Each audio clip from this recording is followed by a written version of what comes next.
বাংলাদেশের ছাত্র সমাজের নির্ভরতার প্রিয় ঠিকানা, লাখো নেতাকর্মীর প্রাণের স্পন্দন, কোটি শিক্ষার্থীর ভরসা, ন্যায়ের পথের নিরলস যাত্রী বাংলাদেশ ছাত্রলীগের পক্ষ থেকে আজকে অনুষ্ঠিত আমাদের এই তরুণ কবিদের সংকলনের জাতির পিতা বঙ্গবন্ধু শেখ মুজিবুর রহমানকে নিবেদিত 104টি কবিতার সারা অনুষ্ঠানের বড় উন্মোচন অনুষ্ঠান। এবং আমরা তরুণ প্রজন্ম সত্যিকার অর্থেই কৃতজ্ঞ ও অনুপ্রাণিত যে আমাদের প্রজন্মের কাছে যিনি সবসময় অনুপ্রেরণা দেন, অন্যায় অবিচারের বিরুদ্ধে লড়াই করার মতো স্পাত দৃঢ় প্রতিজ্ঞা, যার কবিতা থেকে আমরা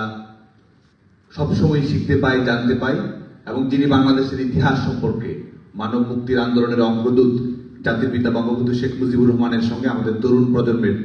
অবিচ্ছেদ্য সম্পর্ক করার ক্ষেত্রে তার লেখনীর মাধ্যমে আমাদেরকে সবসময় পথ দেখিয়েছেন। আমরা গর্বিত